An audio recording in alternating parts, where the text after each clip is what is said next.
वासुदेवाय वासुदेवाय ओम नमो भगवते वासुदेवाय ओम नमो भगवते वासुदेवाय ओम नमो भगवते वासुदेवाय ओम नमो भगवते वासुदेवाय ओम अज्ञानतिमिरन्धस्य ज्ञानाञ्जनशलाकया चक्षुरुन्मिलितं येन तस्मै श्रीगुरवे नमः। श्रीचैतन्यमनोभीष्टं स्थापितं येन भूतले स्वयं रूप कदा मह्यं ददाति स्वपदान्तिकं। वन्देऽहं श्रीगुरो श्रीयुतपदकमलं श्रीगुरून् वैष्णवांश्च श्रीरूपं साग्रजातं सहगण रघुनाथान्वितं साद्वैतं सावधूतं परिजनसहितं कृष्णचैतन्यदेवं श्रीराधाकृष्णपादां सहगण ललिता श्रीविशाखान्वितांश्च। हे कृष्ण करुणा सिंधु दीनबंधो जगत्पते गोपेश गोपिका कांत राधा कांत नमोस्तुते। तप्त कांचन गौरांगी राधे वृंदावनेश्वरी वृषभानुसुते देवी प्रणमामि हरिप्रिये। वाञ्छाकल्पतरुभ्यश्च कृपा सिन्धुभ्येव च पतितानां पावनेभ्यो नमो नमः। जय श्री कृष्ण चैतन्य प्रभु नित्यानंद श्री अद्वैत गदाधर श्रीवासादि गौर भक्त वृंद। हरे कृष्णा कृष्णा कृष्णा हरे हरे हरे राम राम राम हरे हरे। हरे कृष्णा कृष्णा कृष्णा हरे हरे हरे राम राम राम हरे हरे। हरे कृष्णा कृष्णा कृष्णा हरे हरे हरे राम राम राम हरे हरे। हरे कृष्णा। सभी भक्तों का साप्ताहिक सत्संग कार्यक्रम में हार्दिक स्वागत। आज हम लोग ले रहे हैं स्कंद 11 अध्याय 15। अध्याय का शीर्षक है भगवान श्री कृष्ण द्वारा योग सिद्धियों का वर्णन और श्लोक क्रमांक है 11। पिछली बार 10 लिया था। महत्तत्व आत्मनि मयि यथा संस्थं मनो दधत् महिमानम अवाप्नोति। सिद्धियों के बारे में चल रहा है। तो आज महिमा सिद्धि किसको मिलती है? भूतानाम च पृथक पृथक। अनुवाद। जो व्यक्ति महत्तत्व के विशेष रूप में अपने मन को लीन कर देता है और इस तरह समस्त जगत के परमात्मा रूप में मेरा ध्यान करता है, उसे महिमा नामक योग सिद्धि प्राप्त होती है। कुछ और सिद्धियों का नाम याद है आप लोगों को? 18 सिद्धियां बता चुके हैं अभी। कोई भी एक सिद्धि। कौन सा? अनिमा। अनिमा से क्या होता है? छोटे से छोटा हो जाता है, पत्थर में भी जा सकता है। आगे महिमा बड़ा हो सकता है। और लघिमा हल्के से हल्का हो सकता है। तो और भी बहुत सारा। परकाय प्रवेश एक है, दूसरे के मन को जानना। प्राप्ति सिद्धि एक होती है, दूर से कुछ ला सकते हैं। और दूर श्रवण, दूर का कुछ सुन सकते हैं। अलग अलग तो महिमा सिद्धि के बारे में जो आकाश वायु अग्नि इत्यादि पृथक पृथक तत्वों में अपने मन को लीन करता है। समझना थोड़ा कठिन है ना। आकाश वायु में अपने मन को लीन। तो प्रभुपाद के तात्पर्य में और श्लोकों में समझाते हैं, वह हर भौतिक तत्व की महानता या महत्ता को प्राप्त कर जाता है। समसिद्धिर हरितोषणम, प्रभुपाद श्लोक में बताते हैं कि सबसे ऊंची सिद्धि है हरि को तुष्ट करना, संतुष्ट करना, भगवान हरि को संतुष्ट करना। तो इस सृष्टि में हर योनि में हर जीव एक ही चीज खोज रहा है और वो है सुख, आनंद। आनंदमयोभ्यासात्, एक ये जो वेदों में आत्मा के बारे में एक गुण बताया गया, आनंदमयोभ्यासात्। आप सोचिए कभी इस संसार में अधिकतर दुख है, समझ में आना कठिन है मगर मैं थोड़ा उदाहरण के तौर पे, जैसे शरीर का कोई भी अंग ले, हाथ ले लीजिए, हाथ को आप सुख देना है कुछ स्वेटर पहन के, अगर ठंडी है तो गर्मी में थोड़ा हवा कुछ उससे प्रसाद ले सकते हैं। दुख कितने प्रकार से दे सकते हैं, बैठे बैठे गिन सकते हैं, काट दो, घिस दो, हथौड़ी मारो, मतलब कोई लिमिट ही नहीं है। आप बैठे बैठे 50 चीज़ बता सकते हो। वो सैंड पेपर घिसने वाला आता है, उससे घिस दो, काट दो, सुई घुसा दो, जला दो, तल दो, बहुत कुछ।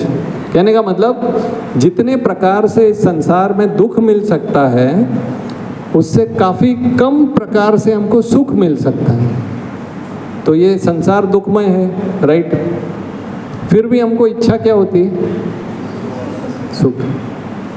तो ऐसा एक सोचने वाली बात है। जैसे दूसरा उदाहरण देते हैं, समझो कोई अफ्रीका के जंगल में कोई ऐसा आदिवासी का कबीला है, वो लोग केवल कीड़े मकोड़े खाकर ही जी रहे हैं, और फिर कभी एक कोई बोले कि मुझे आम का श्रीखंड चाहिए, तो उसकी वो बच्चे की मम्मी बोलेगी कि ये क्या, कहाँ से आया ये, कभी खाया नहीं, कभी देखा नहीं, कभी सोचा नहीं, तो ये कहाँ से आया?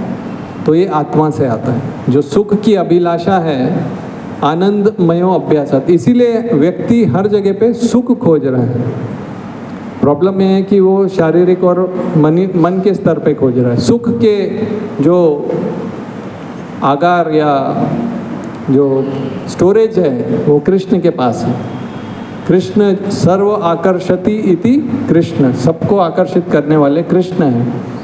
तो क्योंकि वो कृष्ण के संबंध में नहीं अगर हो तो भयम द्वितीय अभिनिवेश से, मतलब अगर जब हम देख लेते हैं कि भय कब आता है, कि जब हम समझते हैं कि कृष्ण से संबंधित उस वस्तु का संबंध नहीं देखते, इस संसार का, इस शरीर का, इस परिवार का, जो भी जिससे भी हम संपर्क में आते हैं, जिससे हम सुख लेना चाहते हैं, तो उस वजह से प्रभुपाद उदाहरण देते हैं। जैसे कोई शुकर है, वो गटर में लेटे हुए विष्ठा खाते हुए उसको सुख होता है, वो सबके साथ, परिवारजनों के साथ भी शारीरिक संबंध बनाता है, उसको कोई मोटा होते जाता है, कोई उसको ये नहीं।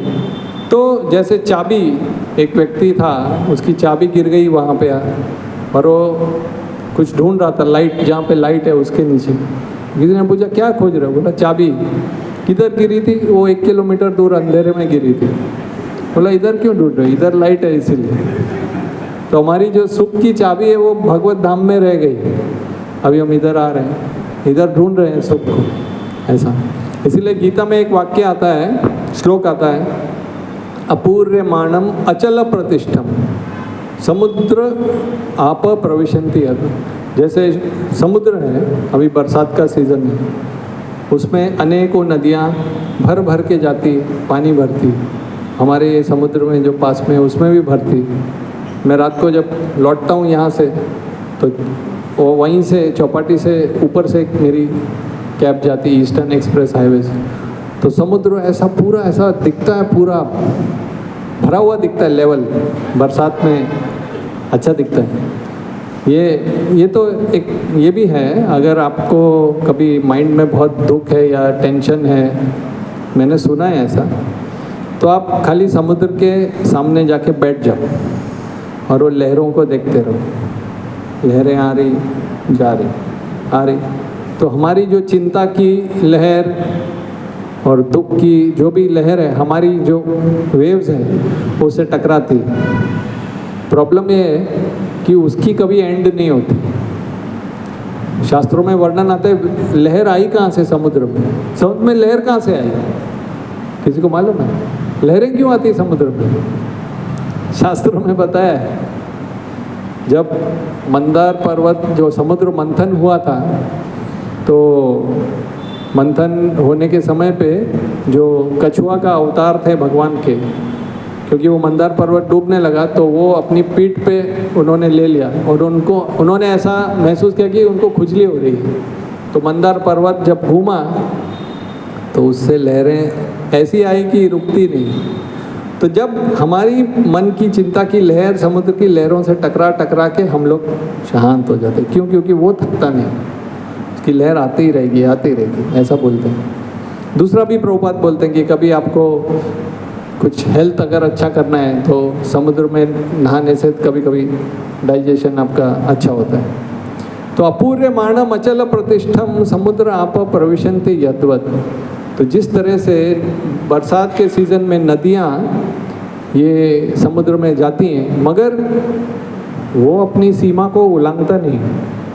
कभी देखा आपने? उसको जो सीमा दी गई है, प्रभुपाद बोलते हैं भगवान के ऑर्डर से सीमा दी गई है। कभी कभी सुनामी आ जाती है, वो बात अलग है, वो भी भगवान के ऑर्डर से आती है। मगर नॉर्मली जितना वो थोड़ा बहुत आगे पीछे होता है उतना ही होता है। भरती हो होटी बोलते हैं मराठी में। जब भरता है तो दिन में भरता है, फिर उतरता है, ऐसा है। दूसरा ये भी एक बताते हैं कि समुद्र जब आप सवेरे देखेंगे तो बहुत सारा कचरा बाहर पड़ा रहता है। तो ऐसे ही हमारा नींद भी है, अगर हम अच्छा विश्राम करेंगे तो सारा कचरा साफ हो जाता है। तो हमको अच्छा विश्राम होना चाहिए।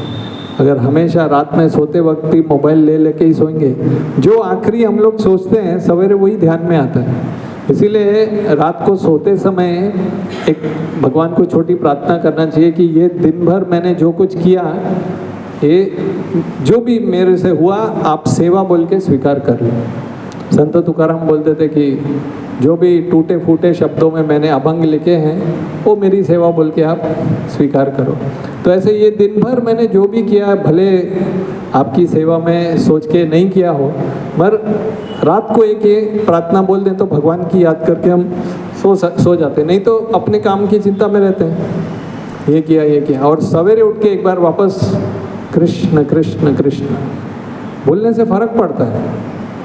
हम नहीं तो उठ के तुरंत अपने इसमें लग जाएंगे तो इतना फ़र्क नहीं पड़ता। जैसे सवेरे उठ गए, धीरे से भले एक बार मन में कृष्ण, अभी आज मुझे ये दिन मिला है, मैं आपकी सेवा में इस्तेमाल करूँ। जो भी समय मुझे मिला है, शक्ति मिली है, बुद्धि मिली है, युक्ति मिली है, आपकी सेवा में इस्तेमाल करने दो, मुझे लगा लो। तो उसी प्रकार से जो समुद्र आगे नहीं बढ़ता है, तद्वत् कामयम प्रविशन्ति सर्वे स शांतिम आपनोति न काम कामी। उसी प्रकार से जो योगी है, जो साधक है, उसके मन में बहुत सारी भौतिक इच्छाएं भी आती हैं, समुद्र के जैसे नदियाँ। मगर जैसे समुद्र अचल प्रतिष्ठम, अपूर्यमानम अचल प्रतिष्ठम, अपनी जगह में रहता है, वैसे ही जो योगी, जो साधक, मन में अलग अलग चिंतन आएंगे। क्योंकि प्रभुपाद उदाहरण देते थे, पंखा घूम रहा है तेजी से, अभी भक्ति में आ गए तो हमने बंद कर दिया, मगर थोड़े समय तक घूमेगा। अब ये 5-10 मिनट, 5 मिनट से कम में बंद हो जाएगा। हमारे कर्म, कहीं एक जगह मैंने सुना, हमारे जो पाप हैं वो 7 हिमालय जितने बड़े हैं। तो मैं आज उसका भी सलूशन बता दूंगा कैसे काटना है, अजामिल के उदाहरण से। तो 7 हिमालय बड़े, तो उतना सब एक, वो अभी परसों एक प्रवचन में मैं सुन रहा था, एक पाप पुरुष है, एकादशी थी ना, पांडव निर्जल एकादशी के संदर्भ में। तो वो पाप पुरुष का जो पूरा शरीर पाप से बना हुआ है, एक ऐसा कलयुग में बनाया गया है। जो ब्राह्मणों की हत्या करता है उसका सिर उससे बना है, बाल जो है, और ऐसा पूरा शरीर, गो हत्या, ये हत्या करके पूरा पाप। तो पाप पुरुष एकादशी के दिन अन्न में चला जाता है, एक ही दिन जाता है, बाकी दिन आप प्रसाद ले सकते। इसलिए अन्न का दाना नहीं खाना चाहिए एकादशी में, बच कर रहना चाहिए। तो योगी वो होता है स शांति मापनोति न काम कामी, जो अपनी जैसे इच्छा आ गई तो ऐसा वो, जैसे वो बैल होता है ना, बैल को कभी कभी वो नाक से डोरी बांधते हैं, तो डोरी बांधते हैं वेसन, हाँ, तो उसको उसका इतना वो क्या बोलते हैं सेंसिटिव होता है नाक, थोड़ा करो तो हिल जाता है वो। वेसन तो ऐसा हो गया, एक वो उसका नाक ऐसा, तो उसको ऐसा हिलाओ तो वो पूरा इतना बड़ा बैल, हमारे जीवी में भी मैंने देखा, पूरा हिल जाता है वो, क्योंकि उसको बहुत नाक में सेंसिटिव होता है। तो मगर वो क्या सोचता है कि मुझे ही उधर जाना था, ऐसा नहीं होता है, उसको नहीं जाना था, हमने डोरी खींचाई थी, नहीं तो वो ऐसा हो जाता है, ऐसा खुला छोड़ दो तो जाएगा वो, आपके ऊपर आ जाएगा वो, जैसी उसकी हवा नाक में ऐसी हवा लगेगी वो ऐसा जाएगा, वो कभी डोरी से नहीं बंधेगा, आप ऐसा बोलोगे नहीं जाएगा। तो ऐसा न काम कामी, तो उसी प्रकार से जो इच्छा है, इच्छा को संतुष्ट करने के लिए अगर जाता है वो बैल के जैसा, तो वो कभी संतुष्ट नहीं होगा। मन को खुला नहीं, नियंत्रण करने के लिए मनुष्य शरीर मिलता है, ऐसा है। इसको क्या हो जाता है बीच में, ठीक है। तो 3 प्रकार के लोक बताए जाते हैं शास्त्रों में, ऊर्ध्व लोक, मध्य लोक और अधः लोक, नीचे। तो ये किस प्रकार से विभाजित है? चेतना के स्तर पर। जैसे यहाँ पर भी बम्बई में कभी आप पाएंगे जो हाई क्लास हैं वो और हाई रहते हैं, जो थोड़ा सा मिडिल वाले वो मिडिल में रहते हैं, कि नहीं? ऐसा है थोड़ा, मैंने तो थोड़ा बहुत ऐसा देखा। और एकदम धारा और ऐसा रहेंगे तो ये तो चलो भौतिक हो गया, मगर चेतना के ऊपर में स्वर्ग लोग होता है, वहाँ पे अप्सराएं होती हैं, नंदन कानन वन होते हैं, सोमरस होता है, अलग अलग। वहाँ पे बोलते हैं ऐसा एक माला पहना, जैसे आप लोग ने माला पहना ही ना, तो मैंने सुना है ऐसा, तो माला कुछ समय में ऐसा फूल उसका एक सूखते जाता है, एक पत्ती, बहुत समय लगता है उसको। तो जैसा जैसा उसका जीवन भर में उसकी माला जब पूरी होने लगती है तो उसका मतलब टाइम हो गया। और कई लोग बोलते हैं देवता लोक में अमर रहते हैं, तो अमर मतलब कैसा?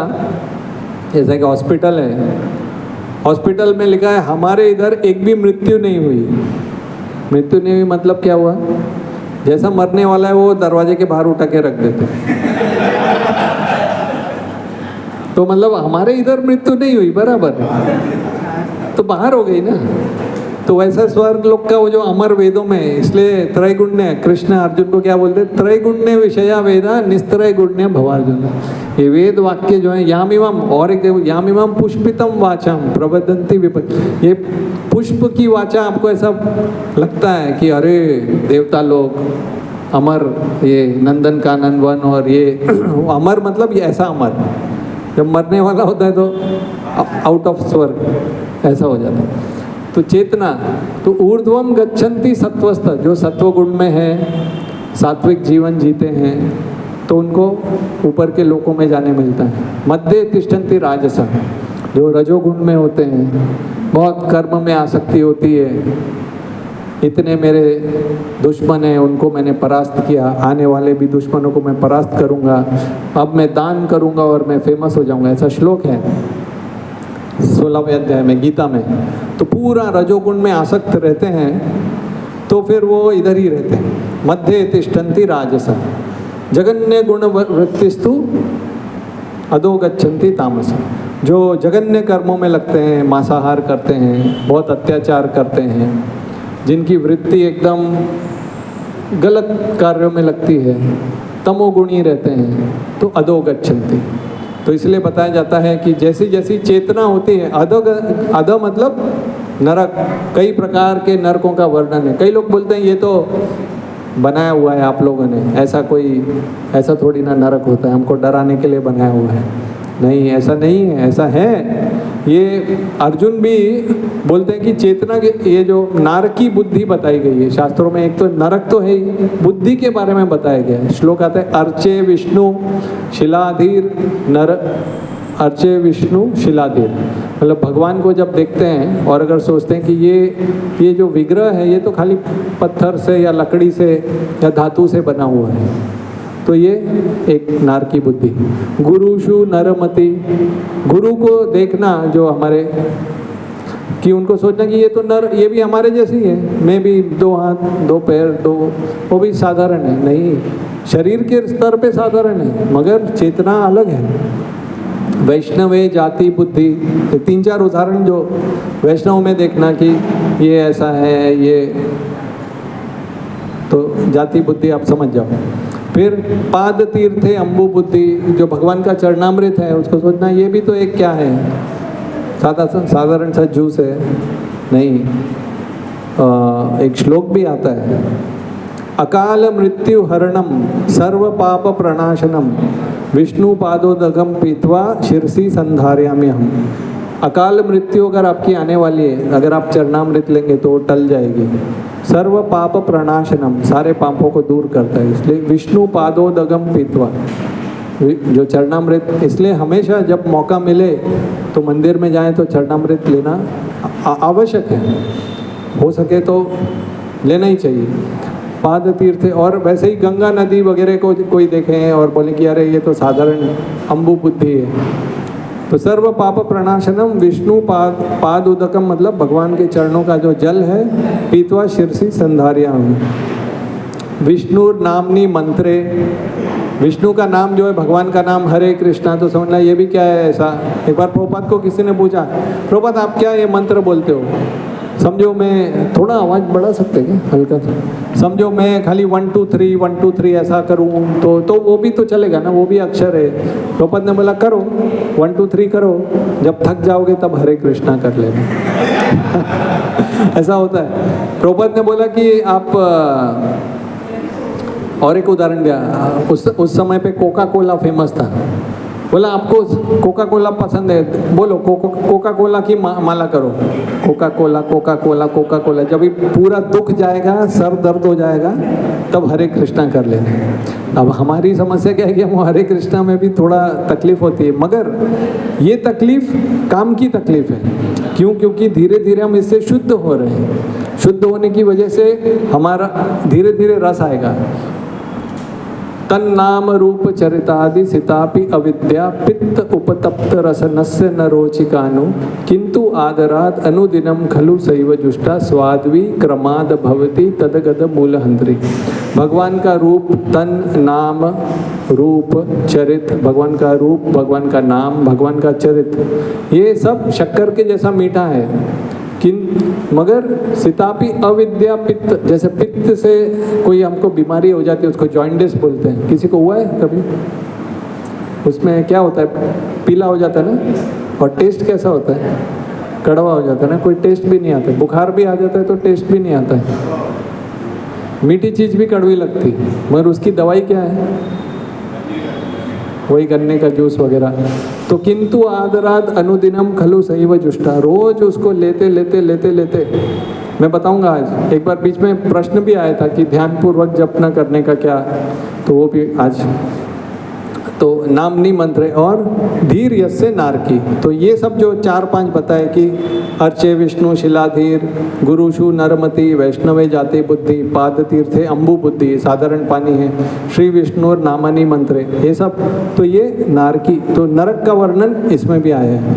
अच्छा, तो ऐसा बताते हैं कि समझो एक बार कोई नरक से होकर आता है, हमारा भी कई बार हो चुका होगा, मेरा तो पक्का। तो उसके बाद पशु योनि में जाता है, अलग अलग 84 लाख, फिर ऐसा शरीर मिलता है आप लोग का, मनुष्य का शरीर।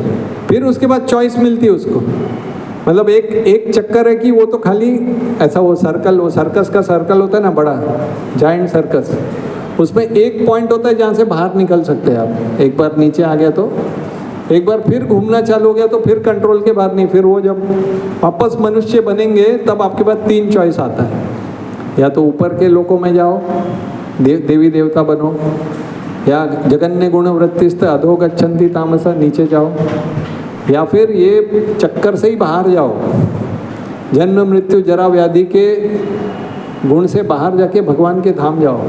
तो बहुत ही स्पेशल हम लोग को ऐसा नहीं सोचना चाहिए कि हम भक्ति में, पहले तो मनुष्य जन्म ही स्पेशल है, बहुत स्पेशल। अब देखो मनुष्य के पास कितनी बुद्धि है, कितनी युक्ति है, बड़े बड़े हाथी, बड़े बड़े शेर, कोई नहीं, दूसरी कोई योनि उसके सामने है ही नहीं है। इस पृथ्वी में मनुष्य से शक्तिशाली और कोई है? वो अपनी बुद्धि से बम बना सकता है, न्यूक्लियर बम, बंदूक, तोप, किसी को भी कंट्रोल कर सकता है। मगर इसका मतलब ये नहीं कि उसके पास शक्ति है तो वो जानवरों की हत्या करे, कत्ल खाने खोले। उसके पास शक्ति है तो, जैसे प्रभुपाद बताते थे कि सबके पिताजी भगवान हैं, तो पिताजी ये नहीं चाहेंगे कि दूसरे जो शक्तिशाली भाई है वो कमज़ोर भाई के ऊपर अत्याचार करे। ये गलत है। आपको शक्ति मिली है, युक्ति मिली है, पोजीशन मिली है, पावर मिली है, तो आपको वो कंट्रोल रखना है। इसलिए ऐसा भी बोलते हैं, कभी आप जैसे कोई अगर उसको आप सत्ता दो, कोई पोजीशन दो, तो समझ में आएगा कि वो सही में क्या है।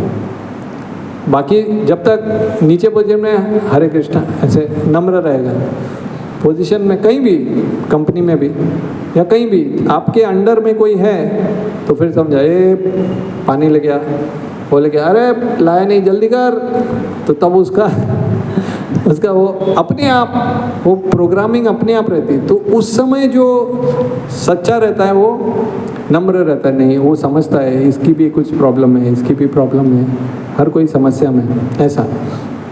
तो अर्जुन भी गीता में पूछते हैं, वो नरक का वर्णन करते हैं, वो बोलते हैं उत्सन्कुल धर्माणाम मनुष्याणाम जनार्दना नरके नियतम वासो भवतीति अनुशुश्रुमा। बोलते हैं मैंने ऐसा सुना है कि कुल धर्म का नाश होने से यहाँ पे ये नरके नियतम वास, नरक में वास मिलता है। अभी कुल धर्म क्या है? कुल धर्म मतलब पिंड दान वगैरह। तो कुरुक्षेत्र का जो लड़ाई थी उसमें 5 पीढ़ियाँ भाग ले रही थी। आप सोचिए 5 पीढ़ियाँ कैसे? भीष्म देव थे, भीष्म देव के बीच में भी एक उनके भाई थे चित्रांगद विचित्र वीर, जो उनके पिताजी थे शांतनु के दूसरी पत्नी से एक सत्यवती तो थी जिनकी वजह से भीष्म ने प्रतिज्ञा ली थी, और एक दूसरी। तो भीष्मदेव उनके नीचे, मतलब वो धृतराष्ट्र के पिताजी वगैरह, धृतराष्ट्र और पांडु के पिताजी।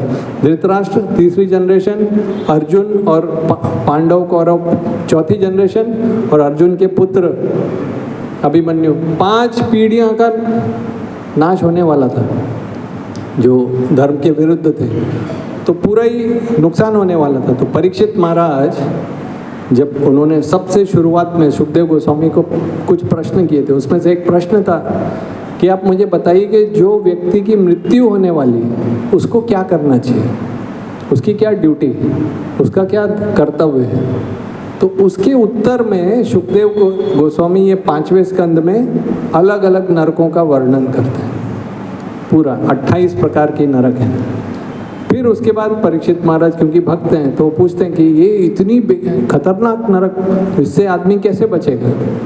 तो सुखदेव गोस्वामी बोलते हैं केचित केवल या भक्त्या, भक्ति से बचेगा, ओनली भक्ति। केचित केवल या भक्त्या वासुदेव परायण, वासुदेव परायण मतलब भगवान की भक्ति अगर कोई करता हो, अगम धुन्वंती कार्त्स्नेय निहारम इव भास्कर।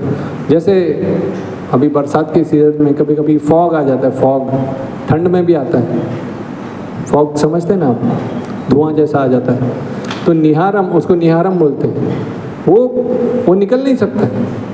गाड़ी में कई लोग वो फॉग का लैंप लगाते हैं तो भी थोड़ा दिखता है, पर वो उसको हटाने के लिए भास्कर, सूर्य देव जब आएंगे तब वो साफ हो जाता है। तो वैसे ही हमारा जो ऐसा फॉग जैसा जो पापों का राशि है, 7 हिमालय बताए ना मैंने, तो वो उसके लिए सूर्य जैसा नाम, कृष्ण सूर्य सम माया है अंधकार। तो इसलिए अभी फिर सुखदेव गोस्वामी ने ऐसा उत्तर दिया कि भक्ति करो, फिर उसका उदाहरण दिया। जैसे हम लोग प्रचार करते कुछ पॉइंट बोलते फिर उदाहरण देते, तो उदाहरण में छठे स्कंद में कौन है? अजामिल, ब्राह्मण का पुत्र था, गलती हो गई, उसने दृश्य देखा, गलत स्त्री को लेके आया घर में, अपने परिवार वालों को अलग कर दिया, सारे पाप किए, आखिर में 80 की उम्र में एक पुत्र हुआ, उसका क्या नाम रखा?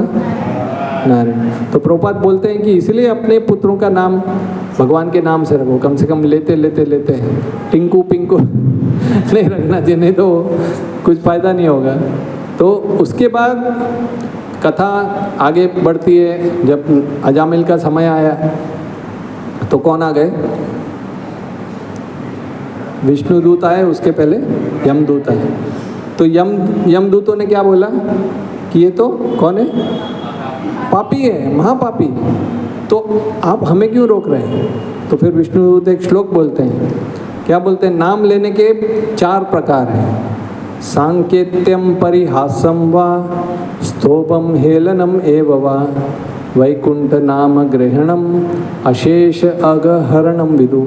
सांकेत्यम, सांकेत्यम मतलब कभी, मतलब अजामिल ने जब नारायण ऐसा बोला तो वो नारायण को याद नहीं कर रहा था ना, बेटे को याद कर, तो संकेत किया खाली, उसने नारायण नाम बोला मगर किसी और का। तो कभी कभी हम लोग भगवान का नाम ले लेते हैं मगर भगवान को याद नहीं किया। तो परिहास्यम, जोक करते हुए कभी, अरे ये हरे कृष्णा वाले लोग, और क्या चल रहा है ऐसा।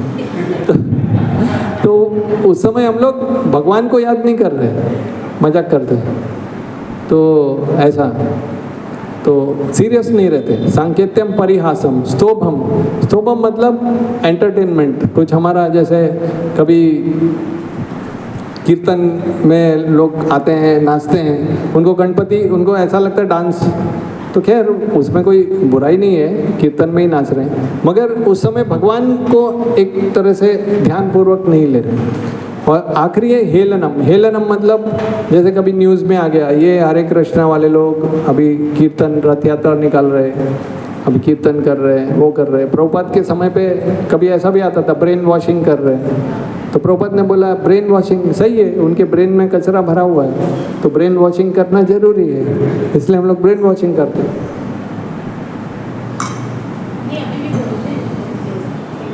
बोलते ना, एक बार एक प्रभु जी किसी को प्रसाद दे रहे तो बोला, वो लेता ही नहीं था, वो सत्संग में आता था प्रसाद नहीं लेता था, तो उसको पूछा क्यों प्रसाद नहीं लेते? बोले प्रवचन सुनता हूँ, मुझे मालूम है ये मैंने प्रसाद ले लिया ना तो क्या होगा, वो मेरा हेयर स्टाइल आपके जैसा हो जाएगा। बोला मेरा हेयर स्टाइल आपके जैसा? बोलो प्रसाद में कुछ तो है। सही बात है, प्रसाद में, इसीलिए वो प्रसाद सबसे, प्रसाद एक ऐसी चीज़ है जो सबको पसंद है। कोई ऐसा नहीं है जो भले वो भक्ति करे ना करे, प्रसाद के लिए सब, उसमें एक सुख है, बाकी हरि नाम में तकलीफ होती होगी, इसलिए निर्जल एकादशी कठिन। अशेष अगहरणम, तो भले ही सांकेत्यम परिहास्यम स्तोभम हेलनम, अशेष अग मतलब अनलिमिटेड पापों की जो राशि है वो हरणम, वो हर सकता है। इसलिए ये न के न प्रकारेण नाम लेते रहो, मन कृष्ण निवेश है। श्रील प्रभुपाद बताते हैं, इसलिए हमने बताया 16 माला जप, उसको बोलते हैं कि विधि, और निषेध मतलब 4 नियम।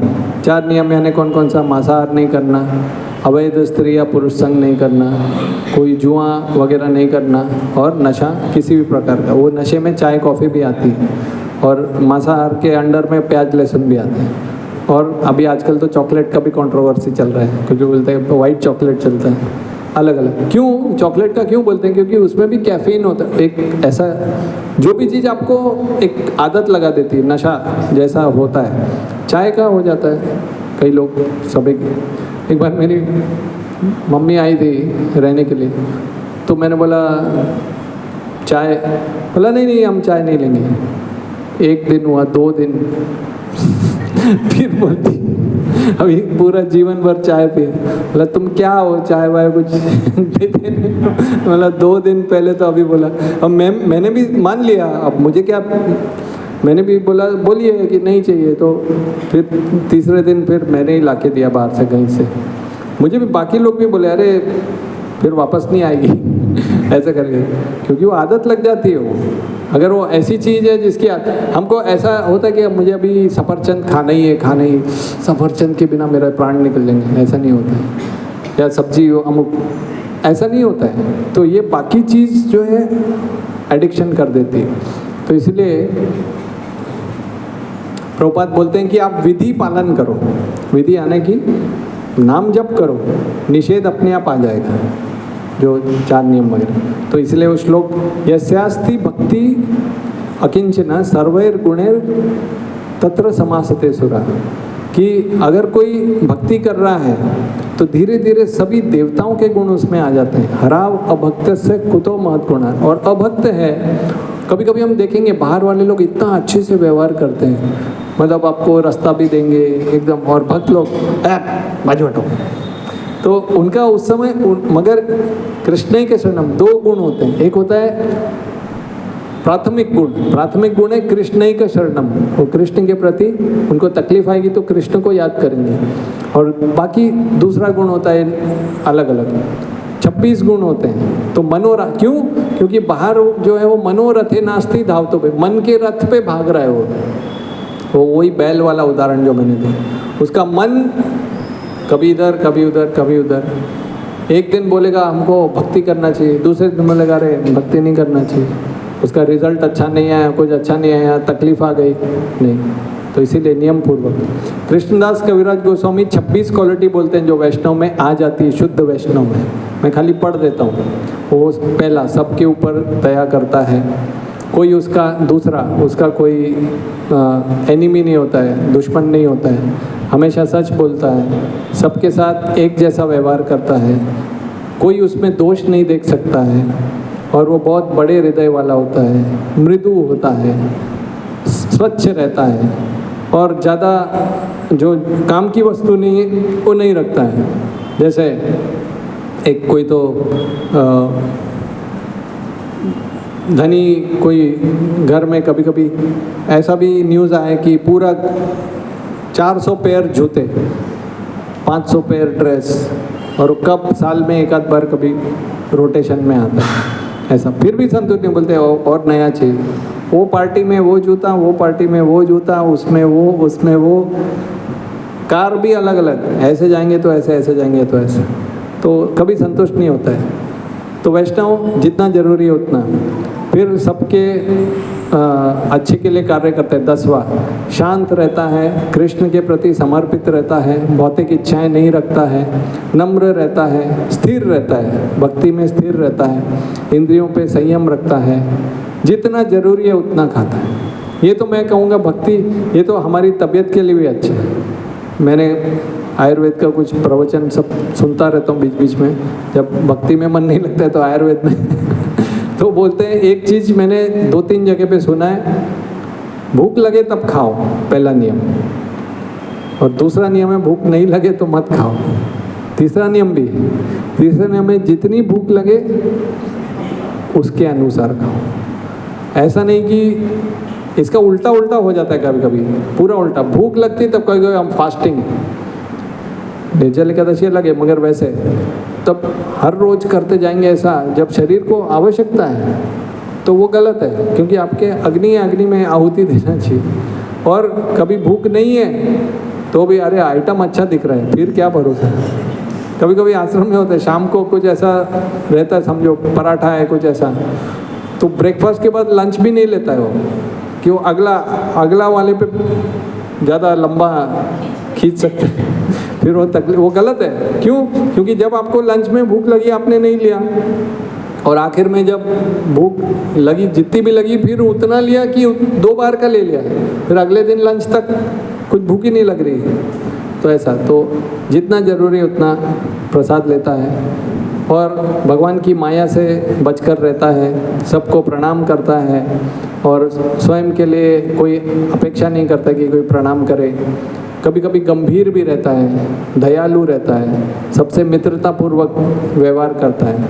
24वां है, थोड़ा कविता वगैरह भी करता है, एक्सपर्ट रहता है, और शांत रहता है, कभी कभी बोलता नहीं। तो इसीलिए ये इसमें बताते हैं कि एक श्लोक आता है, शृण्वताम स्वकथा कृष्ण पुण्य श्रवण कीर्तन हृदय अंतस्तु अभद्राणी विदुनोति सूर्यसतम। तो केवल कथा हम सुनते रहेंगे तो विदुनोति, अपने आप सब कल्मश ये सारे गुण आते जाएंगे। तो चैतन्य महाप्रभु बताते थे कि नाम नाम अकारी बहुधा नीचे सर्वशक्ति। तो तत्रार्पिता नियम, ये भगवान का नाम लेते रहेंगे तो सब धीरे धीरे हमको भगवान का नाम, भगवान का रूप, भगवान का धाम, ये साधारण व्यक्ति के समझना बहुत कठिन है। साधारण व्यक्ति को ये समझना कि भगवान का नाम और धाम ये बहुत ही स्पेशल है। इसलिए तो गीता में बोला जाता है कि मनुष्यानाम सहस्रेषु, कि मनुष्य बनना तो वही रेयर है 84 लाख की योनि में, उसमें भक्ति में आना और भक्ति में लगे रहना तो रेयर है। नरोत्तम दास ठाकुर एक भजन में कहते हैं, रूप रघुनाथ पदे हई बे आकुति। कब मुझे रूप और रघुनाथ गोस्वामी जो हैं उनके चरणों में आसक्ति होगी, तबे हम भुजिबो से युगल प्रीति, तब मुझे वृंदावन की लीलाएं समझ में आएंगी। विषय छाड़िया को बे शुद्ध हो बे मन, कबे हम हेरिबो श्री वृंदावन। तो जब भौतिक इच्छाएं कम होंगी तब मुझे वृंदावन समझ में आएगा। तो रघुनाथ दास गोस्वामी जो ये भजन लिख रहे हैं, आने वाले कल में एक फेस्टिवल है पानी हाटी चिड़ादई उत्सव, तो उनके बारे में ऐसा संक्षिप्त में मैं बता के समाप्त करूँगा कि रघुनाथ दास गोस्वामी हिरण्य और गोवर्धन मजुमदार के घर में आए थे। उनके पिताजी का नाम गोवर्धन मजुमदार था और वो अद्वैताचार्य की सेवा में रहते थे, दोनों पिताजी और उनके चाचा। तो रघुनाथ दास गोस्वामी एक बार अद्वैताचार्य के घर में गए तो उन्होंने चैतन्य महाप्रभु के दर्शन किए, तब से उनको आसक्ति हो गई और वो बार बार उनको इच्छा होती थी कि चैतन्य महाप्रभु के साथ ही जाके रहें। और ये हिरण्य गोवर्धन मजुमदार बहुत ही धनी थे। ऐसा कहीं पे आता है कि वो उनका उस समय में साल का 8 लाख रुपया कमाते थे, मतलब उस समय, अभी तो करोड़ों में हो जाएगा, ये 1400 के आसपास। और उसके बाद वो हालांकि घर में नहीं जाते थे ऐसा, और उनको बहुत सारे गार्ड रखे थे, तो बार बार वो भागना चाहते थे। और उनकी माता ने एक बार पिताजी को बोला इनको डोरी से बांध दो, तो उनके पिताजी ने उत्तर दिया कि इंद्र सम ऐश्वर्य स्त्री अप्सरा सम, यही सब बाधिते नारी के यान रे मन, कि यही सब, ये इंद्र के जैसा ऐश्वर्य है, अप्सरा जैसी पत्नी है, वो उसको नहीं बांध के रख रही है, तो फिर ये डोरी से क्या होने वाला है। रोज भागता था। और फिर चैतन्य महाप्रभु से भाग के एक दिन मिले तो चैतन्य महाप्रभु ने बोला अंतरे निष्ठा करो, बहिरे लोक व्यवहार, अंदर से निष्ठा रखो और बाहर से लोक व्यवहार, बाहर से ऐसा दिखाओ कि आप साधारण व्यक्ति हो। अचिरात कृष्ण तुम्हारे करीबे उद्धार, ऐसा आप करोगे तो जल्दी कृष्ण आपको उद्धार करेंगे, ऐसा। फिर एक समय नित्यानंद प्रभु उधर आते हैं, चैतन्य महाप्रभु के एक जो पार्षद हैं, और पानी आती गांव में वो गंगा किनारे बैठे होते हैं एक शिला पे अपने पार्षदों। नित्यानंद प्रभु थोड़े अवधूत जैसे, अवधूत मतलब जिनकी हरकत हमको समझ में आना कभी कभी कठिन हो जाता है, बलराम जी के वो ये हैं। तो उस समय रघुनाथ दास गोस्वामी अपने पिताजी को बोलते हैं कि मुझे नित्यानंद प्रभु से मिलने का मौका दीजिए। तो पिताजी बोलते ठीक है जाओ। जाते हैं तो नित्यानंद प्रभु जहाँ बैठे होते हैं तो वहाँ दूर से वो दंडवत करते हैं नम्रतावश कि मैं पापी जीव, मैं कैसे पास में जाऊँ। तो कोई नित्यानंद प्रभु का पार्षद उनको बताते, वो देखो रास्ते में दूर में रघुनाथ दास गोस्वामी दंडवत कर रहे हैं। तो नित्यानंद प्रभु बोलते हैं चोर इधर आओ, तुम इतना दूर से, ये इनकी कृपावश बोल रहे हैं, वो इतना दूर से छुप छुप के क्यों दंडवत करते हो, चोर ऐसा छुपता है, सामने आओ। सामने आते हैं, फिर नित्यानंद प्रभु अपने चरण उनके सिर पे रखते हैं, बोलते हैं कि क्योंकि तुम चोर हो तो तुमको एक हमको दंड देना पड़ेगा। बोले जो भी आप बताइए। तो बोले ये जितने भी वैष्णव हैं उनको चिड़ा दही खिलाओ। चिड़ा दही मतलब क्या होता है, 2 भाग में वो करते हैं। एक चिवड़ा होता है, उसमें चैतन्य चरितामृत आप पढ़ लीजिए कल, उसमें बहुत सारा वर्णन है। एक दूध चिड़ा होता है, एक दही चिड़ा होता है। इसमें एक श्लोक में आता है एक ठाणी ताप दुखदे चिडा भिजाईला अर्धेक चनी दधी चीनी कोला दिया। मतलब एक जो है गरम दूध में पोहा भिगाया और दूसरा इसमें दही चीनी और केला वगैरह डाल के ऐसा 2 कुल्हड़ में इतने सारे, और प्रसाद ऐसा रहा तो कभी कमी नहीं होती। तो बिना इनविटेशन के लोग इतने आते गए तो उन्होंने सारा जितना भी एरिया का पोहा और जितना दूध और सबके हाथ में 2 कुल्हड़ थे, एक दूध चिड़ा और एक दही चिड़ा। एक में जो है दूध के साथ थोड़ा केसर और वो कपूर वगैरह, और दही चिड़ा में फ्रूट्स, फल फ्रूट वगैरह और दही ऐसा। तो वो इतना लोग बढ़ गए कि लोग गंगा नदी में भी आधे आधे खड़े होकर खा रहे थे, जगह ही नहीं था, इतना वो आगे तक चले गए। और फिर नित्यानंद प्रभु ने चैतन्य महाप्रभु को बुलाया मानसिक रूप से, और चैतन्य महाप्रभु ने भी उनको कृपा दी। और रघुनाथ दास गोस्वामी के बारे में बताया जाता है कि शुरुआत में उनका जो वैराग्य कैसे बढ़ता गया। वो जब वो भागे थे किसी तरह चैतन्य महाप्रभु के पास गए, 12 दिनों तक जंगलों के रास्ते से गए, क्योंकि उनको पता था कि उनके पिताजी ने गार्ड लगा रखे उनके पीछे। छुपते छुपते गए, फिर चैतन्य महाप्रभु ने स्वरूप दामोदर के अंडर में उनको रख दिया। स्वरूप दामोदर ये चैतन्य महाप्रभु के पार्षद थे। और फिर रघुनाथ दास गोस्वामी को उनके पिताजी कुछ धन भिजवाते थे, पैसा उनका हाथ खर्ची के लिए, तो उससे वो बड़ा बड़ा फीस्ट रखते थे और चैतन्य महाप्रभु को बुलाते थे, भक्तों को बुलाते थे और भक्तों को प्रसाद खिलाते थे। फिर उनके ही मन में आया कि मैं बाहर से पैसा लेके, और मैं खुद वैरागी हूँ और मैं ये कर रहा हूँ तो अच्छा नहीं है। तो चैतन्य महाप्रभु को भी लगा कि अभी ये इसका वैराग्य बढ़ रहा है। तो फिर आगे वो क्या करते थे, जो जगन्नाथपुरी मंदिर है उसके बाहर जो सीढ़ियाँ हैं उस पर खड़े होके वो भिक्षा लेते थे। फिर थोड़े समय के बाद, और चैतन्य महाप्रभु रोज दर्शन करने जाते थे जगन्नाथ जी के। तो एक दिन रघुनाथ दास गोस्वामी दिखना बंद हो गए, तो उन्होंने पूछा चैतन्य महाप्रभु ने स्वरूप दामोदर गोस्वामी को, वो किधर गए? बोले वो अभी इधर खड़े नहीं होते। क्यों नहीं होते? तो बोले उनका वैराग्य कैसे बढ़ते गया। पहले वो आए तो उनको ऐसा लगता था कि मैं एक वैश्या के जैसे खड़ा होता हूँ और मैं सोचता हूँ कि ये जो आ रहा है ये मुझे दान देगा, उसने नहीं दिया तो मेरे मन में अलग विचार आता है, ये अच्छा लग रहा है, ये आदमी ये देगा मुझे कुछ, तो ये मेरी जो बुद्धि है ये एक सही नहीं है। तो इसलिए वो उधर से खड़ा होना रह गए, बंद कर दिया उन्होंने।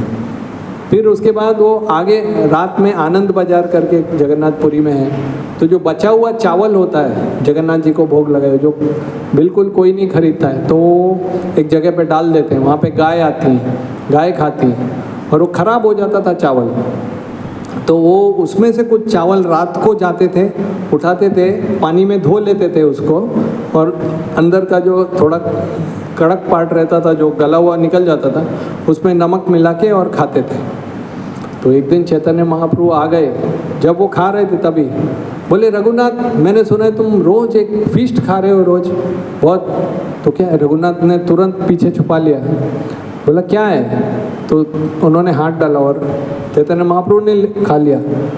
फिर दूसरा लेने गए तो स्वरूप दामोदर ने हाथ पकड़ लिया, बोला आपके लिए ये अच्छा नहीं, ये मत लो। मगर चैतन्य महाप्रभु बोले इससे मीठा मैंने स्वादिष्ट और कुछ खाया नहीं, और कृपा दी। फिर आगे चल के रघुनाथ दास गोस्वामी जो थे वृंदावन गए, फिर वो 2 दिन में रोज थोड़ा सा आधा और भी कम कर दिया, आधा जो क्या बोलते हैं उसको, द्रोण छाछ पीते थे। एक बार किसी ने उनको छाछ लगी थी तो द्रोण का ही साइज बड़ा था, बड़े पत्ते में लेके आए।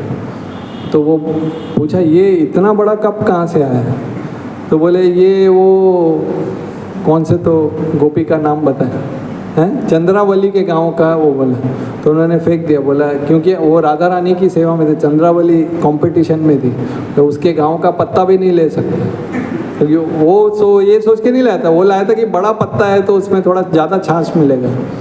तो ऐसा उन्होंने, इसलिए वो कहते हैं कि हम लोग को जो नरोत्तम दास ठाकुर बोलते हैं, तांडेर चरण सेवी भक्त सन्निवास, और जन्म जन्म यही अभिलाष। हमको यही इच्छा है कि हम गोस्वामियों की सेवा में जन्मों जन्मांतर सेवा करते रहें।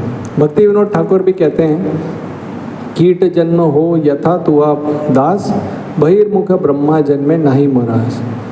भक्ति विनोद ठाकुर बोलते हैं कि भक्त के घर में, भक्तों के संग में मैं एक छोटा सा चींटी बन के भी रहूं तो चलेगा। और बहिर्मुख ब्रह्मा जन्मे नाही मरास, कि अगर मुझे भक्तों का संग ना मिले और मैं ब्रह्मा भी बन जाऊं तो नहीं मरा, तो मैं जन्मों जन्मांतर भक्त के संग में रहूं।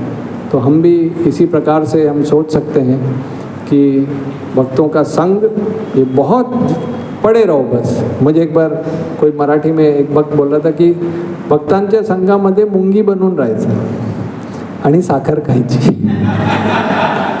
आपको समझ में आया? भक्तों के संग में चींटी बन के रहो और शक्कर खाते रहो। मतलब आप ये मत सोचो कि मैं बड़ा बनने दो जिसको बड़ा बनना है। आप छोटे बन के रहो, आपको शक्कर मिलती रहेगी। अब बड़े बनोगे तो लोग बोलेंगे ये ऐसा है, इसने ऐसा ऐसा ऐसा, ऐसा। तो इसीलिए सबका अलग अलग साक्षात्कार है भक्तों का। मैं भी यही समझता हूँ, ये ना कि ना प्रकारे ना कुछ हमको टेंशन आता है, कोई कुछ बोल देता है। अलग अलग प्रकार के लोग होते हैं, अलग अलग प्रकार की प्रवृत्तियाँ होती हैं और हमको उनके साथ डील करना पड़ता है। कभी मन को भी चोट पहुंच जाती है। थोड़ा सहन करके अच्छा जो अच्छा हो रहा है हमारे जीवन में वो सोचना चाहिए, क्योंकि ये सब छोटी मोटी चीज़ें हैं जो आ रही है जा रही है। वो तो मतलब बाहर भी रहेंगे तो ऐसा ही होगा। जो हमारे कर्म में लिखा हुआ है वो नहीं, यहाँ पे नहीं करेंगे तो बाहर हो ही जाएगा वो, और वो तो ज़्यादा होगा। इसलिए हमको, मेरा तो ये साक्षात्कार है कि भक्तों के संग में बने रहो। उतनी बुद्धि रखो, उतनी बुद्धि रखना चाहिए। इसलिए मनुष्य जीवन मिला है। उतना मंद बुद्धि नहीं या उतना अहंकारी ऐसा नहीं बनना चाहिए कि नहीं जमेगा। आपको इतनी, कम से कम आपके पास जो जितनी भी बुद्धि है, तीव्र आपकी योग्यता, ये संभाल के रखो कि मैं ये ना कहना प्रकार है ना संग में बना रहा हूँ। ऐसा कुछ कार्य मैं ना करूँ कि मेरा मन हो जाए कि मैं भक्तों के संग से चला जाऊँ, क्योंकि संग है तो हम हैं। इसीलिए ये सत्संग करते हैं कि कुछ ना कुछ प्रकार से भक्तों का संग हो। प्रभुपाद बोलते हैं हम इतने मंदिर, इतने शाखाएं क्यों खोलते हैं, कि सबको यही मौका दिया जाए कि आओ संग करो, भक्तों का संग करो, भक्ति करो और भगवान के धाम पहुँच जाओ। हरे कृष्णा कृष्णा कृष्णा हरे हरे, हरे राम राम राम हरे हरे। किसी का कोई प्रश्न?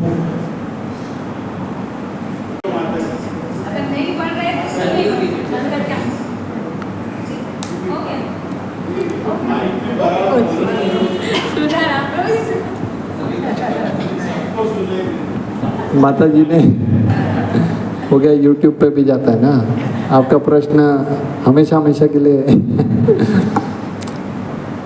कठिन प्रश्न पूछा है माता जी ने कि हम भक्ति में प्रगति कर रहे हैं कि नहीं, वो कैसे पता चलेगा। और दूसरा प्रश्न ऐसा है कि क्यों नहीं बढ़ रहे, अगर नहीं बढ़ रहे तो क्यों नहीं बढ़ रहे। दो प्रश्न पूछे, एक ही में दो, डबल गोली मार दी।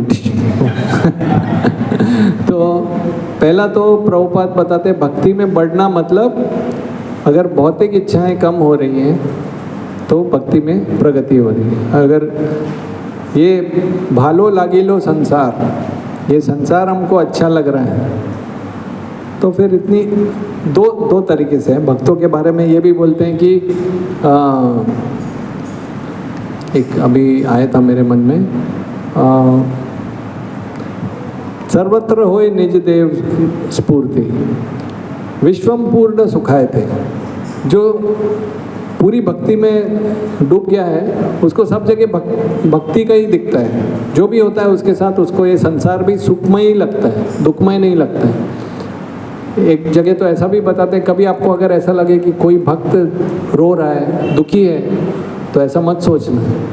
वैसे हमको अपनी तरफ से मदद करना चाहिए, मगर हो सकता है कि वो बहुत बड़े आनंद में, वो कृष्ण के वियोग में वो एक तरह से कृष्ण का अनुभव कर रहे हैं। भक्ति तीर्थ महाराज का उदाहरण है, उनको कैंसर हो गया था और बहुत तकलीफ में थे, मगर वो बोलते थे कि अगर कोई मेरे पास आए बोले कि आपका कैंसर मुझे दे दो, मैं नहीं दूंगा, क्योंकि मुझे इसमें कृष्ण का स्मरण हो रहा है। तो यही कि हमको पहला तो ये समझ में आना चाहिए कि क्योंकि अगर अभी भी हमको इस संसार के प्रति आकर्षण लगता है तो भक्ति अभी टाइम है, अभी करते रहना चाहिए। और दूसरा प्रश्न ये था कि क्यों नहीं हो रही है, क्यों नहीं हो रही है, तो उसके दो प्रकार से उत्तर मैं देना चाहूँगा। पहला तो ये है कि जितना एक मैं वाक्य बोलता हूँ, जैसे ऐसा बोलते हैं कि हमको उतना मिलता है, मैं इंग्लिश में तो उसका मैं कैसे ट्रांसलेट करूँ कि जितनी हमारी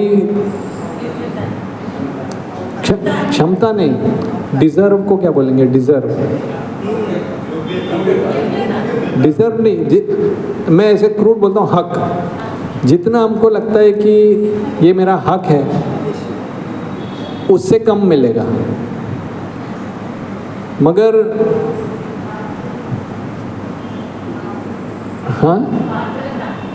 हाँ, जितनी हमारी पात्रता है उससे ज़्यादा मिलेगा। कहने का मतलब कि हम काफ़ी समय से इस भौतिक संसार में हैं, तो हमको ऐसा लगेगा कि अरे अभी मैं 20 साल से जप कर रहा हूँ, तो मुझे अभी कुछ तो होना चाहिए, कुछ तो साक्षात्कार मिलना चाहिए। तो ये आपकी सोच है, मगर कृष्ण ने आपको जो अभी तक दिया है वो आपकी योग्यता से बहुत आगे है। तो ये एक तो पहला हो गया। और दूसरा ये है कि एक जगह पे प्रभुपाद ये भी बोलते हैं कि हम लोग थोड़े सीरियस नहीं हैं, सबके लिए, मैं अपने लिए भी बोल रहा हूँ कि कई बार हमारे पास सामने चॉइस रहती है। वो कौन सी मूवी थी, उसमें 2 गोली देता है वो, ब्लू पिल, और एक वो मैट्रिक्स थी शायद, मैं जो भी था, तो उसमें एक नीली गोली और एक लाल गोली। वो बोलता है नीली गोली लोगे तो यहाँ रहना पड़ेगा, लाल गोली लोगे तो बाहर जाओगे, तो उसको चॉइस करना है। तो हमारे पास जीवन में हर रोज हर समय चॉइस आती है कि अभी मैं भक्ति के में रहते हुए कार्य करूं या नहीं करूं। जैसे अभी मैं गलत विचार आ रहा है तो वो विचार को रोकूं, हरि नाम में मन नहीं लग रहा है तो हरि नाम, ऐसा सही गलत सही गलत सही गलत चॉइस करते करते। पिक्चर में भी वही दिखाते हैं ना, हीरो हीरोइन रहते हैं, उनको बहुत सारी, कोई मोटरसाइकिल वाला उड़ा के जाता है, कोई ये करता है, विलेन आता है क्रेन से, ये वो, मरते मरते मरते मरते आखिर में वो साथ में आते हैं, तो प्रेम बढ़ जाता है। और तो ऐसे ही ये संसार में हमको अलग अलग, कोई धक्का मारेगा, कोई लात मारेगा, कभी हम गिर जाएंगे, कभी ये, कभी मन, कभी माया, कभी दुनिया भर का तकलीफ में रहते हुए भी मगर हमको कृष्ण चाहिए, बस यही है हमारे पास, और कोई क्वालिफिकेशन ही नहीं है। प्रभुपाद को एक बार प्रभुपाद ऐसे बड़ा प्रवचन दे रहे थे, बोले शुद्ध होना चाहिए तो आप भगवत धाम जाओगे, शुद्ध नहीं होगे तो सारे जो लोग थे सब ऐसे सिर नीचे करके बैठे थे, ऐसे देख रहे थे प्रभुपाद क्या बोल रहे, बहुत कड़क बोल रहे। प्रभुपाद ने बोला ठीक है, 100% शुद्ध नहीं हो सकते तो 80% तो शुद्ध होना ही चाहिए। तो फिर भी सब लोग बोल रहे हैं 80% मतलब बहुत हो गया। फिर उसके बाद प्रभुपाद ने बोला 70% तो होना ही चाहिए। फिर भी लोग इधर उधर देख रहे हैं, तुम है क्या 70% भक्ति है क्या तुम्हारे में?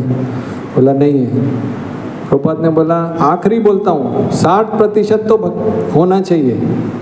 फिर प्रभुपाद उठ गए, इससे कम मैं नहीं कर सकता हूँ। फिर जाते जाते बोले अगर उतना भी नहीं कर सकते मेरी धोती पकड़ लेना, मेरे पास गोलोक की पीछे के दरवाजे की चाबी है, मेरी धोती को पकड़ के रखना मानो। तो प्रभुपाद एक बार तमाल कृष्ण महाराज एक सपना बोले, प्रभुपाद को बोले मैंने एक सपना देखा। बोला क्या था?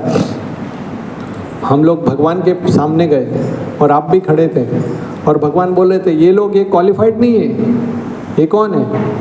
तो प्रभुपाद सुन रहे थे। बोला मगर फिर सपने में आपने बोला, मैंने देखा आपने भगवान को बोला कि ये आपकी भक्ति के लिए क्वालिफाइड नहीं है, पर इनकी मेरे में बहुत श्रद्धा है, मैं जो बोलता हूँ ऐसा वो करते हैं। तो भगवान ने बोला ठीक है आने दो।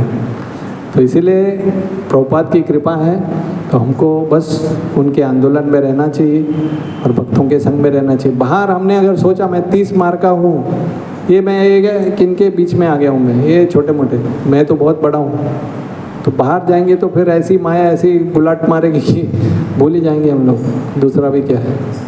इसलिए चींटी बन के रहो, मूंगी बनून साकर खात रही थी। हरे कृष्ण।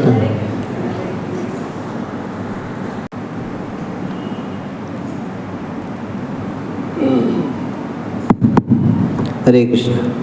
प्रभु जी, कभी कभी हम सुनते हैं कि भक्ति में एकाग्रता बनाए रखना है, और तो तभी जैसे आपने उदाहरण दिया, प्रभुपाद कह रहे हैं कि धोती पकड़ो, तो हमें ये उदाहरण बहुत अच्छे लगने लगते हैं। धोती पकड़ो, और हमारी भक्ति का दायित्व हम पूरी तरह से तभी क्या होता है, हम स्वीकार नहीं करते हैं। हमें उदाहरण आजामिल का बहुत अच्छा लगता है। आजामिल ने तो सब कुछ किया, और तो वो उदाहरण कैसा है ना, एक मैं बताना ही भूल गया, वो सबसे इम्पोर्टेंट पॉइंट है, क्योंकि उस पर पूछ सकते हैं कि स्तोभम हेलनम ये सब है, अघम पापम, सारे पाप धुल जाएंगे, कैसे भी हंसते हुए करो, ध्यानपूर्वक करो, ना करो।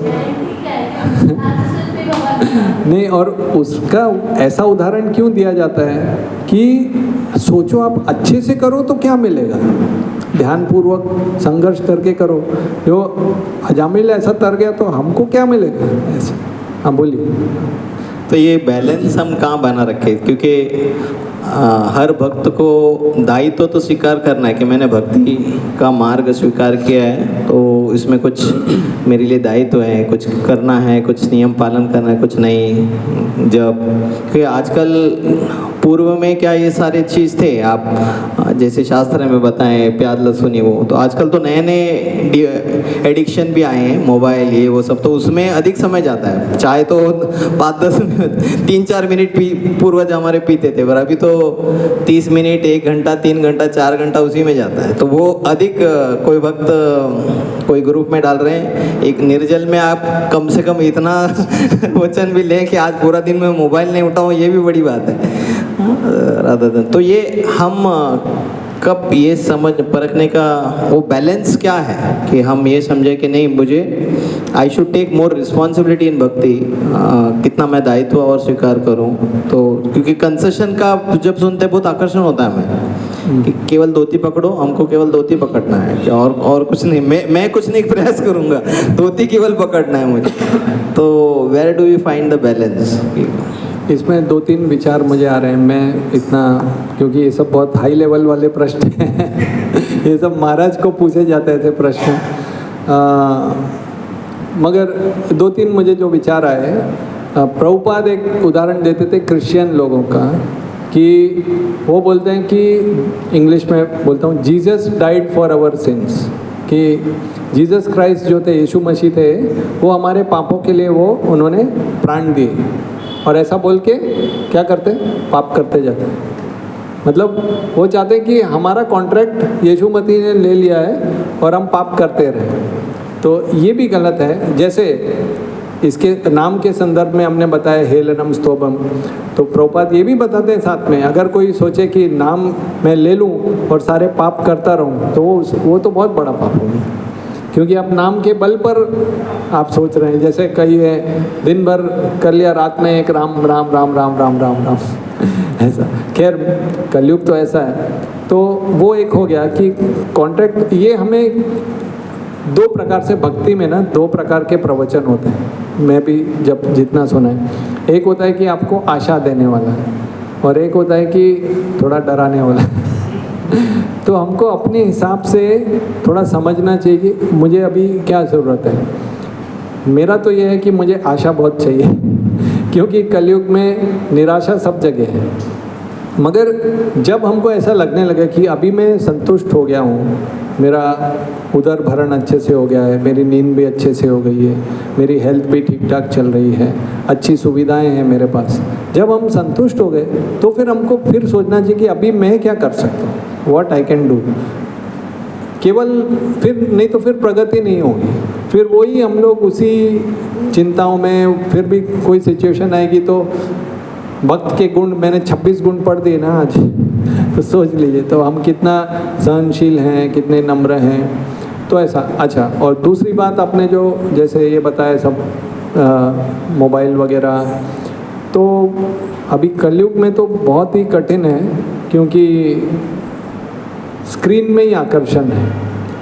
तो एक तरह से हम उसको केवल जिसको बोलते हैं ना भगवान की सेवा में इस्तेमाल करें अधिक से अधिक।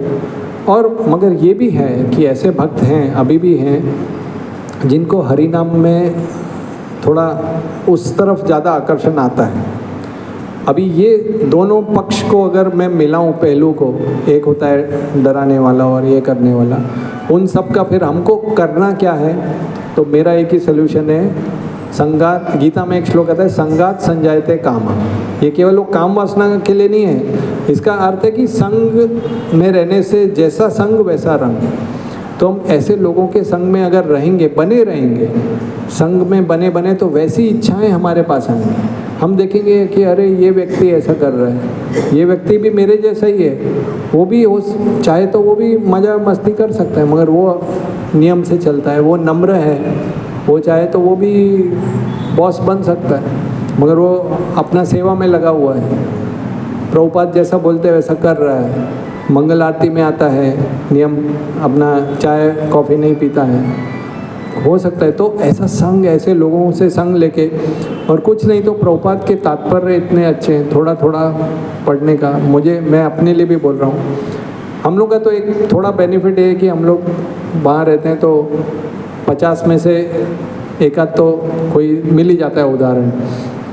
मगर डेफिनेटली मुझे लगता है भगवान ने हर एक को मौका दिया। मैं तो बोलता हूँ, मैं अपने बारे में बोल सकता हूँ, आप लोग अपना अपना सोच लीजिए कि हमने ऐसा क्या किया था भक्ति में आने के लिए।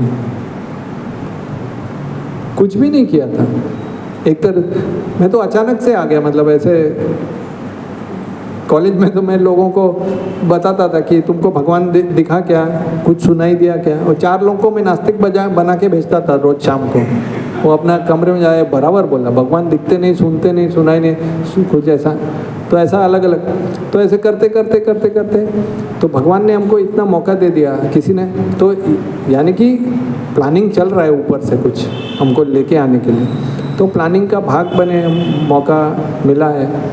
और एक तो मैं पहले जो सुनता था कि भक्ति में आए तो सौभाग्यशाली है, न आए तो दुर्भाग्यशाली है, और आके चले जाए तो महादुर्भाग्यशाली। तो महादुर्भाग्यशाली नहीं बनना चाहिए, हमेशा थोड़ा सा। जैसे और एक उदाहरण भागवतम में आता है, घोड़े का आता है। घोड़ा जो है ना, घोड़ा हमारा मन है, उसकी लगाम अगर बहुत ज़्यादा खींच दी ना तो ऐसा ऊपर उठ के और हमको गिरा सकता है, और बहुत ढीली छोड़ दी तो फिर तो वो किधर जाएगा, वो तो पक्का गिराएगा, वो खड्डे में गिरा देगा, खाई में गिरा देगा वो। देखो मैं साधु का उदाहरण देता हूँ ना, वो साधु का एक घोड़ा था, तो एक आदमी ने उनको बोला कि मुझे थोड़ा घोड़ा का ज़रूरत है। बोला ये स्पेशल घोड़ा है, इसका ऐसा है कि थैंक गॉड बोलेगा तो भागता है, और सेव मी बोलेगा तो रुकता है। मतलब हाँ, सेव मी बोला तो रुकता है। तो वो बोलता है चलेगा, मैं याद कर लूँगा। घोड़ा चलते रहता है तो thank God thank God thank God बोलते रहता है, घोड़ा भागते रहता है भागते रहता है। तो फिर उसके बाद वो उसका कंट्रोल में नहीं, तो भूल जाए तो रोकने के लिए क्या बोलना था, और वो बोलता है भगवान हरे कृष्णा हरे राम, अरे रुक ही नहीं रहा, भागते जा रहा है, थैंक गॉड थैंक गॉड। घोड़ा खाई में भागने वाला था, वो कूदने वाला था। लास्ट में उसको याद आता है क्या था वो, सेव मी। तो घोड़ा एकदम खाई पे आके एकदम रुक जाता है, थैंक गॉड।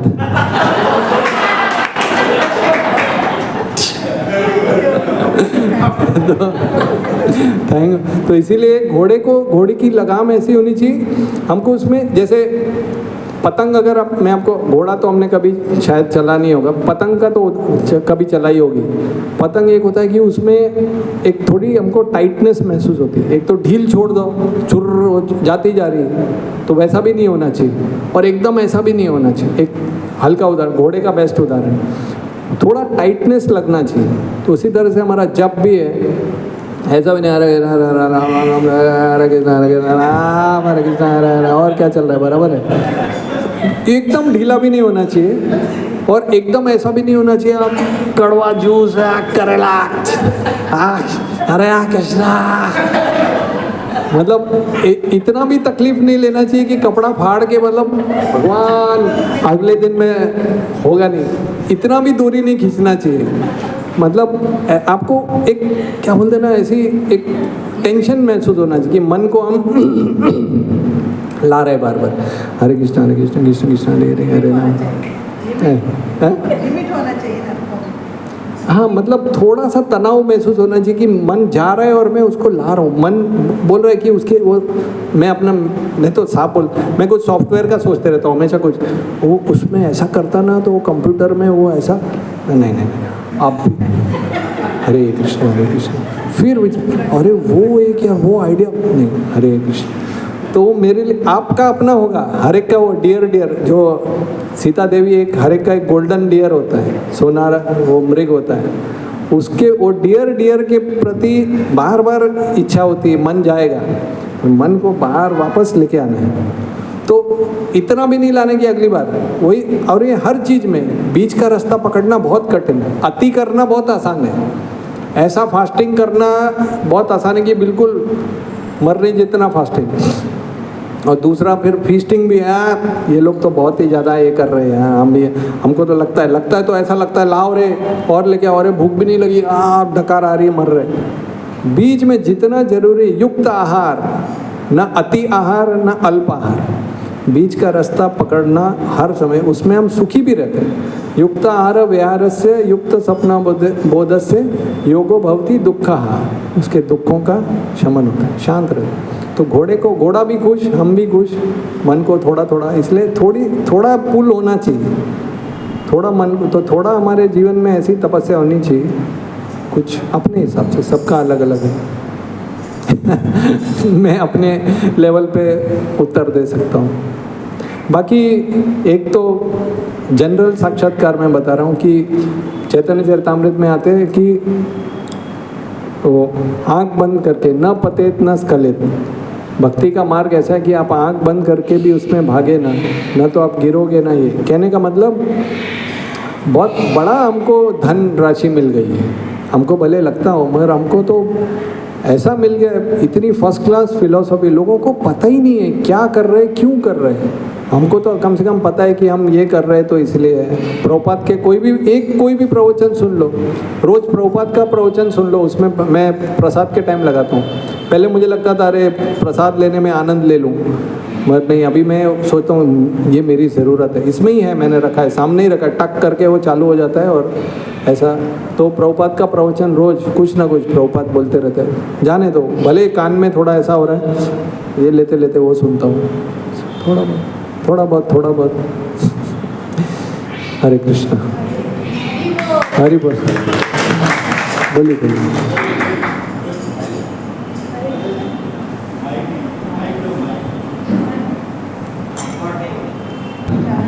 उनके हाथ में बंद हो जाता है। हरि बोल। मैं कुछ कहना चाहूँगी प्रभु जी। प्रभुपाद जी ने जो दिनचर्या बनाया है, जैसे हम भी अपने जीवन में पहले मतलब काम तो करते थे बट ऐसा लगता था नहीं कुछ नहीं हो पा रहा, बट प्रभुपाद जी का जो दिनचर्या बनाया है और वो बहुत ही सिंपल है, अगर हम उसको फॉलो करते हैं, उसका अनुसरण करते हैं तो हमारे हर एक काम बहुत आसानी से हो जाते हैं और ऐसा लगता है कि हमारे पास समय ही समय है। जैसे प्रभु जी ने बताया कि हम मोबाइल में, और ऐसे ही बात है मोबाइल में, जैसे अपने आसपास ही कुछ लोग बैठे रहते हैं, 2-2 घंटे बीत जाते हैं बट कुछ ऐसा लगता है वो समय बर्बाद हो गया, कुछ उनका काम, अरे मेरा एक काम अधूरा रह गया, एक काम अधूरा। बट अगर वही हम 2 घंटा अपने जैसे घर का कुछ काम है या अपना कुछ जो भी किसी का कार्य है बाहर का, अगर वो हम कर लेते हैं तो मतलब हमारा समय भी बच जाता है, प्लस हम बहुत सारे से हमारे आँख खराब हो रहे हैं ये सब, तो उससे भी हम बच जाते हैं। और जैसे प्रभु आपने बताया कि भक्ति का आनंद, वो आनंद जैसे जो समझ लिया प्रभु जी, तो उससे बड़ा कुछ है ही नहीं, मतलब फिर उसका भौतिक चीज़ों में मन लगता ही नहीं, यानी एक मन में तड़प रहती कि नहीं मुझे कब एक काम मिले, मैं तुरंत अपने इस काम को करूं, तो बहुत बड़ा आनंद है। और प्रभुपाद जी का एक बुक है कृष्ण भावनामृत के तरफ पहला कदम, मुझे वो वो बुक मिली थी जब मैं फर्स्ट टाइम टेंपल में गई, और फर्स्ट टाइम मुझे एक प्रभु जी ने, ब्रह्मचारी प्रभु जी ने बुक दिया और चैंटिंग वाला दिया। मैं कोई भक्तों का संग नहीं था, किसी को मैं मतलब जानती ही नहीं थी। 2 साल पहले मैं मिली अपने इस ग्रुप में, बट वो बुक ने मेरा पूरा जीवन बदल दिया। मुझे ऐसा लगता था कि नहीं, भक्त लोग मेरे साथ ही हैं, और मैं एक एक उसको पढ़ती थी और उसके अनुसार अपनी दिनचर्या को चलाती थी। आज प्रभु जी मैं बहुत आनंदित हूँ। कितना भी परेशानी आए मेरे जीवन में, बट मेरे पास सबसे बड़ी ताकत है कृष्ण। मुझे भौतिक रिलेशन उतनी ताकत नहीं देते जितना कि उस भगवान का सामीप्य मुझे देता है। और मुझे मतलब मैं शर्म भी नहीं करती घर में, जैसे कीर्तन है जो भी है, मैं अपना उसी में आनंदित रहती हूँ। कौन क्या कहते हैं मुझे उसका फ़र्क नहीं पड़ता, और मैं बहुत खुश हूँ। तो ये हम सबको कोशिश करना चाहिए कि प्रभुपाद जी की पुस्तकों को पढ़ें और उसके अनुसार चलें। हम भौतिक लोग जिनके पास अरबों पैसे हैं, मेरे कुछ रिलेटिव ऐसे भी हैं कि अरबों पैसे हैं, सब कुछ है, बहुत सुंदरता, सब कुछ है, बट फिर भी वो रोते रहते हैं। तो ये जो भौतिक अभी चल रहा है, कितने हमारे मेरे इसके उनके बच्चे बाहर गांव में पढ़ रहे हैं, सब कुछ है, फिर भी अगर हम कभी कभी चैंटिंग करते मिलते हैं, वो लोग वो परेशान हैं कि हमारा बच्चा इस तरह से, यानी जिस भौतिक एजुकेशन के लिए हम इतना परेशान, इतने पैसे कमाते हैं, बट क्या है, फिर भी तो लोग परेशान ही है ना। तो भक्ति का हमें क्या देता है, हमें शक्ति देता है इन सब चीज़ों से लड़ने के लिए। हमारी ये मेरा एक्सपीरियंस रहा है। मुझे आपके इससे एक और याद आया।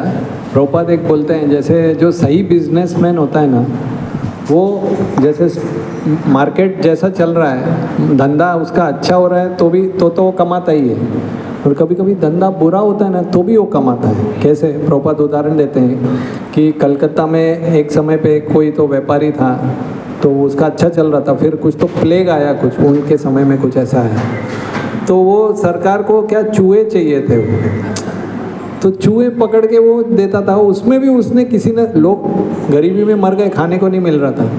तो एक उदाहरण कैसा है, क्योंकि जैसे समय जाता है ना, और जैसा जो हम लेके आए हैं सॉफ्टवेयर अपना, तो वो कभी ऊपर रहता है, कभी डाउन रहता है। अगर हम सही व्यापारी हैं तो कभी हमारा एकदम ऊपर, प्लेन ऊपर से जाएगा, कभी बिल्कुल एक्सीडेंट होते एकदम बैलगाड़ी बन जाएगा, वो प्लेन बैलगाड़ी बन जाएगा, और खड्डे में गिरते सब बेकार, सब कुछ मन भी नहीं लग रहा है।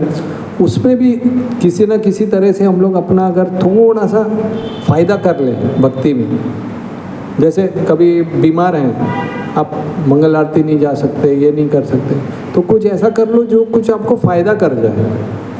मैं बैठे बैठे कुछ तो करता हूँ, कुछ ना कुछ फ़ायदा हो जाए, प्रवचन बना लो, कुछ कर लो, कुछ अच्छा कर लो। जब आपको नेगेटिव इमोशन आ रही है, ज़्यादा क्रोध आ रहा है, बहुत दुख हो रहा है, कुछ ना कुछ आप लेके बैठ जाओ। वो गलत उस चीज़ पे कार्य करने से अच्छा है कुछ तो लेके, जो आपने बोला ना, कुछ तो काम कर लो। आपका 2-3 घंटा वो बर्बाद होने से तो कुछ तो उसमें। और ये तो बहुत ही आनंद की बात है कि भक्ति में अगर आनंद आ रहा है तो अमेजिंग। हाँ,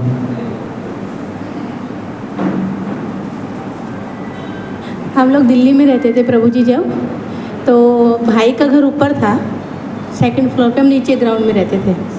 तो वो बालूशाही रहती है ना, मिठाई का डब्बा, वो 1 किलो का डब्बा मेरा भाई छोटे वाले और उनका लड़का बड़े वाले का वो लेकर आए घर में।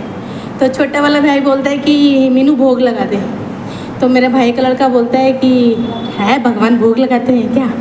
चाचा आप तो ऐसी बात कर रहे हो। नहीं यार लगाते हैं, मीनू तू भोग लगा। मैंने कहा भगवान जी आज प्रमाण करके दिखा दो क्या भोग लगाते हो कि नहीं। तो मैंने पर्दा डाला, घंटी बजाई, रख दिया। 10 मिनट बाद खोला तो प्रभु जी आधा डब्बा एकदम मैश था, फूटा हुआ था पूरा प्रभु जी। तो मेरे भाई बोले कि देख भगवान ने प्रमाण किया कि हाँ मैं इधर। हरे कृष्ण। हरे कृष्ण। जय हो जय हो जय हो जय हो। भगवान शुद्ध भक्तों के साथ लीला करते हैं। मगर लीला नहीं भी हो तो भी विश्वास होना चाहिए। जैसे एक बार गणपति दूध पी रहे थे, ऐसा कुछ न्यूज़ आया था। तो हमारे मंदिर में भी एक गणपति है, अगर आपको ध्यान हो तो दरवाजे के ऊपर है एक जगह पे। तो सारे आश्रम के लोग वो वाटी में दूध लेके और खड़े हुए थे स्टूल पे। तो महाराज आ गए, तो बोला महाराज आ गए। अभी उतरने की भी जगह नहीं थी, वो ऊपर ही खड़े रह गए। फिर महाराज ने बुलाया उन सबको, जो लोग बोले आपको विश्वास नहीं है गोपीनाथ को आप 6 बार भोग लगाते हो दिन में, प्रसाद लेते हो, विश्वास नहीं। और वो भी कैसा है कि अभी एक दिन पी रहे तो लोग पिला रहे, रोज पीने लगे तो नहीं पिएंगे। ऐसे ही लोग अभी जैसे आप जा रहे हो, दूर जा रहे हो तो अरे आपको बहुत मिस करेंगे, क्या कितना दूर जा रहे हो। फिर उसके बाद जैसे आप चले गए, ला ला ला ला ला ला ला ला, अच्छा चल रहा है। फिर वापस आ गए, ये कितना मिस किया यार, किधर थे किधर थे। फिर उसके बाद फिर चले गए, ओके ला ला ला ला ला ला। मतलब कोई किसी को कुछ में, इस संसार में सब वो एक कौन सा है, झूठे रिश्ते नाते प्यार होना सब एक ही है मेन। और कृष्णमय बना लो तो सब बाकी भी सही है। ऐसा तो भक्तिमय बना के रखना चाहिए जितना हो सके। इसलिए तो संग, प्रभुपाद मैं आज ही प्रवचन सुन रहा था इसलिए मैं बोल रहा हूँ। प्रभुपाद बोलते हैं संग में रहो, संग में, बार बार बोल रहे हैं। मैंने 2 उदाहरण दिए। भक्ति विनोद ठाकुर क्या बोलते हैं, बहिर्मुख ब्रह्मा जन्मे नाई मोराश, भक्त करे कीड़ा बन के रहो। दूसरा नरोत्तम दास ठाकुर बोलते हैं तांदेर चरण सेवी भक्त सनेवास, भक्तों के संग में रहो बस। मैं तो बोलता हूँ ये सबसे अच्छा। रामानंद राय को चैतन्य महाप्रभु पूछते हैं अलग अलग प्रश्न, ऐसा वो प्रश्न पूछ रहे हैं जैसे वो महाभारत में ना यक्ष प्रश्न पूछता है और युधिष्ठिर महाराज उत्तर देते जाते हैं, ऐसे चैतन्य महाप्रभु प्रश्न पूछ रहे रामानंद। उसमें एक प्रश्न है कि सबसे बड़ा दुख क्या है। अभी कुछ भी हो सकता है, कैंसर हो जाए, घर में आग लग जाए, वो बोलते हैं एक ही दुख है, भक्तों से दूर जाना। अब भक्तों से दूर हो गए ना, बहुत कठिन। मुझे कुछ लोग आश्रम में, कुछ लोग बोलते हैं कि मैं अकेला जप नहीं कर सकता हूँ, बोलते मैं अकेला जप नहीं कर सकता हूँ, मुझे कोई चाहिए बाजू में जप करते हुए, मेरे कान में जप जाना चाहिए, हरे कृष्णा कृष्णा कृष्णा हरे हरे, हरे राम राम राम हरे। उसका जप मेरे कान में जाता है तो मेरा जप होता है, सोचो। और ये कौन बोल रहा है, मैं आपको नाम तो 40 साल की भक्ति हो गई है उनकी, ये वो मुझे बोल रहे थे। अभी आगे आप समझ लो। हरे कृष्ण, हरि बोल।